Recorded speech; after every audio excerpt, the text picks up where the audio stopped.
Hey everyone, welcome back to the channel. Mark here with the Better Mark. Let's get into the exciting Friday, June 7th Major League Baseball card. We're going to breeze through each and every game, give you guys my best 5 bets for tonight.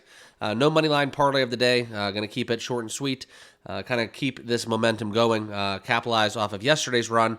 We were able to go 4-0 within the picks. Did just barely miss that same game parlay I gave out, the money line parlay of the day. And it's not just something where it's for the channel. That was one where I ended up riding with. I don't always bet the money line parlay of the day, but yesterday needing the Cardinals, and they failed 3-2 with Sonny Gray on the mound. So that was a big one that we needed in going 4-0 within the Major League Baseball ranks. That definitely helped us, especially with the Mavericks going down last night in the association. So let's get into the picks. I'll give you guys 5 best bets and explain kind of where I'm at within this card. But before we do, can you guys do all me a solid favor? Make sure you subscribe down below, smash that like button, and please turn on that notification bell, all right? Also, if you want to hop on over to the Discord, links down below in the description.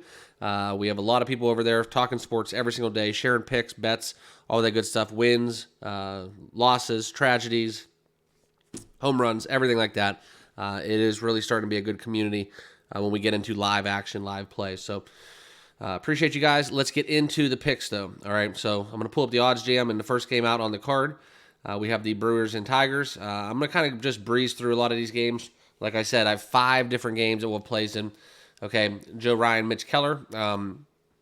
The Pirates were that team for a little bit. I think we saw a little bit more of a reversion to who they could be within this Dodgers series, right? I know the Dodgers dropped 2 of them, but putting it all together, looking at it overall, it does kind of speak more so, I think, that the Dodgers and the Pirates kind of likewise, right? I don't think that this is a testament to so much that the Pirates outplayed the Dodgers. I think it was a little bit of both. I don't know how much that's going to carry over into today. Joe Ryan on the bump going against Mitch Keller. Outstanding interleague pitching matchup, right? A lot of times, too, we're going to have a common theme. These pitchers have not faced these lineups yet on the season, so there's a lot of unknowns, a lot of, kind of expected lower scores. I think would be the way I would look at it for, especially in the first 5s.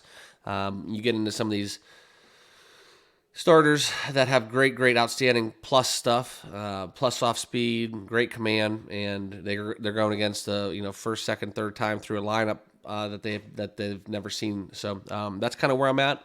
I lean towards taking a lot of unders in today's card, but in this first game, no play for me, like I said, but I would lean towards taking the Twins in this contest. It's tough. It's tough to handicap interleague play, but it's something where I do favor just taking the AL teams more so than not. It's just a weird thing that I've always done, but no play for me in that game. All right. Next one is the Brewers-Tigers, right? Reese Olson, Brewers pitcher unknown, so we're going to cross that one off. Can't handicap a game without a starting pitcher. And we are going to go into the Braves-Nationals game, okay? This is one where I came really close to taking that plus 182 with the Nationals. But Chris Sale for the likes of the Atlanta Braves rotation has been one of the only sweet spots that have had some success. So I just am fading the Braves lineup right now. We need to see some turnaround within those numbers, and I'm tracking it. I want to bet the Braves. Trust me. I want to get them at a buy low spot. So when I see those numbers shift, I probably will make my first Braves bet regardless of the opponent because it'll still be with some value. So we're looking at, we're monitoring it, but no play right now in this game. Okay, but it would be Nationals for me or nothing. Cole Irvin, Aaron Savali with the Orioles in Tampa Bay. This has been an interesting series. This has been an interesting kind of handicap because within Aaron Savali, it's just you don't know what you're going to get. Better at home for the likes of this, but Cole Irvin's been outstanding. I just don't understand some of these numbers, right? This is a plus 105 money line. I would probably have this Baltimore minus 130. It's a little fishy. And I would probably have to lean towards taking the Orioles in this one. I don't understand these plus prices that we're seeing across the board in a lot of these games. So it's kind of got that Scooby sense. I'm going to stay away from this game, like I said, because I should have this game Baltimore should be a very much a minus favorite in this. So got to stay away for sure in the Baltimore-Tampa game. All right. Dodgers and Yankees, okay? This is a little contrarian. Everybody and their brother is probably going to be betting the Yankees. And I've been telling you guys that Dodgers lineup has been waiting to break out. I know they kind of got batting practice yesterday at PNC Park, but Yamamoto has been outstanding on the season, 6-2 ERA, one of the bright spots that we've seen. And I don't like to bet against a streak to end. I just have kind of a way of looking at the numbers. And for me, guys, the Dodgers favored it on the road against Cody Poteet, 2-0, 2.45 ERA. It's jumping off the pages at me a little bit. This is kind of a fishy as well. So this is going to be probably one of my stronger plays of the day. I'm going to be taking the Dodgers on the money line, and we are going to lock that one in at a minus 110 price. Okay. Next official play. Let's ride the streak while it's hot in another game where I don't understand why we're seeing a flat number. All right. It's minus 102, plus 102. Okay. Nick Lodolo going against Justin Steele. I don't really care who's pitching for the Reds. They're scoring, like I said in a couple other videos dating back a couple days of picks. The Reds have been scoring a lot of runs, okay? 6+ runs a game. Can the Cubs match that every single day, day in and day out? Not so fast, okay? But we have two lefties going against each other. I love the Reds in this spot. Minus 102 at home. Lock that one in. Nick Lodolo, 5-2 on the season. So we are going to be taking the Reds on the money line. And this is also kind of system play, right? I've pretty much bet the Reds like 3 out of the last 5 days. So we're riding them in certain spots. And it's something where, you get in these system plays, and if the Reds would lose this game at even money, it's not going to really cost me because I'm already plus units on taking the Reds, backing the Reds. All right, so that's just kind of how I play it. So if I give you guys sometimes these system plays where I'm not betting against a streak to end or something like that, it doesn't necessarily mean that it's right to jump on that train in present day. Okay, this is a culmination of a few days going where we've been stacking units. All right, next play up there is the Marlins and Guardians. This is another one where I want to just jump all over this one. I don't understand how the Guardians are minus 113 against Ryan Weathers. Back-to-back, we have double lefty games going. Indians off of a loss on the road. I know Marlins have been flashy as of recent. But in this game, this is like the third one on the card so far that we're seeing a lot of basically even money handicaps, and I just don't see it. So I will be taking the Cleveland Guardians off a loss. Let's zigzag a little bit on the road and take down Ryan Weathers and company. Marlins 21-41 on the season. A little bit of a comeback kind of story there from that rocky start that they had. I think they only won like 3 games out of their first 20. The Marlins have been my Achilles heel, though. It seems to be every time I back the team playing the Marlins, they find out a way to get a win. But I got to take it. I know Logan Allen's probably the least favorite pitcher on that Indian staff to back, but this is a game where, quite frankly, the Indians are welcome to score 7+ runs in any game. So anytime I can get them minus 113 against an inferior opponent, such as today, we're going to be taking it. So lock that one in as the third official play. All right, next game, Giants and Rangers. Okay, Logan Webb, Michael Lorenzen. This is another strong play. I'm taking the under 8. BetMGM has that out there at minus 110. Jumped all over that. I think this is one where we see, a little bit of a sluggishness from the Giants bats. Michael Lorenzen, 2.96 ERA. But Logan Webb, whether or not we get one of those dominant performances, I think there's an opportunity. But even so, I still think this game has a lot of value. Let's look for this game to end at worst 5-3 and cover this under 9 or under 8 in this Texas San Francisco Giants matchup we got coming to you guys from not the ballpark at Arlington anymore, but down in the Globe Life Field, as they like to call it. So love these sponsorships. Keep that money flowing, and let's move on. All right. Next one is Boston and Chicago, right? All over that one last night, cashing the run line. You can kind of pick your spots within the White Sox, and two of the things that I've picked up on is it really just depends on who's pitching for them, okay?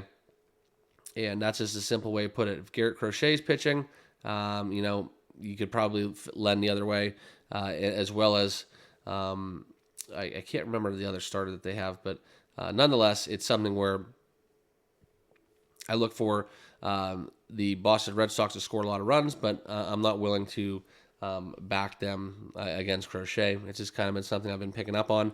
And once again, right, minus 103 price out there that you can find in this game. Very, very fishy. So as you can see right here, I'm not making these numbers up. I'm actually going to refresh because you just never know sometimes. Could be a glitch, but nope, not a glitch. So minus 103, plus 103 for Boston. So go figure. I don't know how something is really, really weird tonight. All right, Seattle and Kansas City. Bryce Miller, Daniel Lynch. This is a Royals money line play for me. Plus 116 at home. I know. I just don't agree with these lines. I don't know what to tell you. So maybe I'll go 0 for 5 today, but I got to take these bets.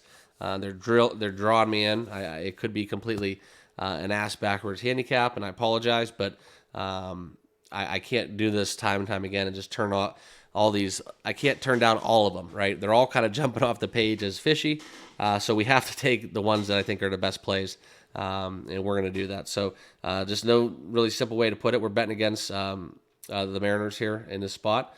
Royals plus 116 at home. Let's get it. It's something I'm in love with this play. Next game, Colorado and St. Louis.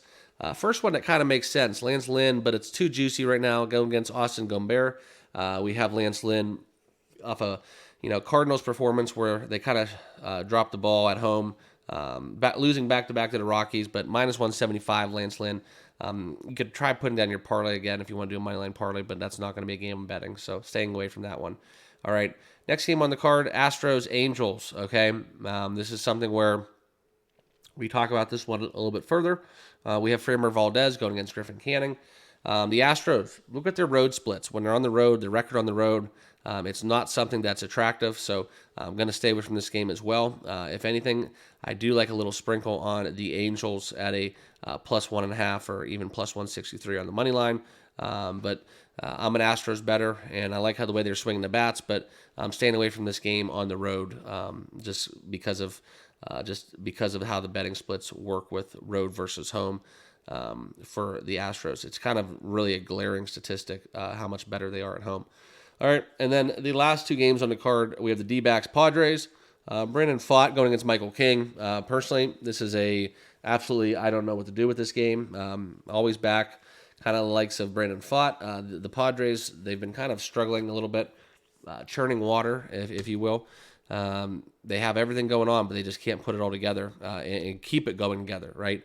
They'll blow somebody out 7-0, and then next thing you know, they'll lose the next 3 games, 2-1, 1-0, 3-0. So very hard team to handicap, and they're a 500 ball club, and that's kind of the way that breaks down. Within more times than not, you get these 500 clubs, and they can go hot, they can go cold. So very much in line with a little bit of a difficulty to handicap, and that really applies to the next kind of 3 or 4 teams. Diamondbacks, Padres, and Blue Jays are all kind of in that category right now, where they have the roster, they have the lineups, they have somewhat of the pitching at times, and they just can't seem to ever put it together and have the outcome that's expected. Okay, so in this game, I would lean Diamondbacks on the road. I like them. They're a scrappy bunch, but no play for me in this one. And then the last game, Chris Bassett going against Hogan Harris. That's something where give me some Oakland money line, plus 124 or nothing. But I'm going to stay away from this game. So just a quick recap. I'll give you guys my 5 official plays. Let's try to continue the momentum after that sweep yesterday. Got some lovely picks tonight. But like I said, it's a very fishy board. There's a lot of picks that are just jumping off the board as even money or close to even. And there are games that I would be handicapping like minus 130 or more, $1.30 on that money line. And I just don't agree with them. But we're still going to take them. We're going to kind of rely on the bats here in a lot of these picks. But we got the Royals plus 116, Reds minus 102, Cleveland minus 113. I took under 8 for Texas against San Francisco, and the Dodgers minus 112. So a little contrarian play down low. That's a spot I love. And hopefully the Dodgers get it done. We'll be tuning into that game for sure against the Yankees later on this evening. So appreciate you guys. Remember to subscribe down below if you have not already done so. Smash that like button, and good luck with all your bets. Enjoy the weekend. We'll see you guys all in the next video. Peace.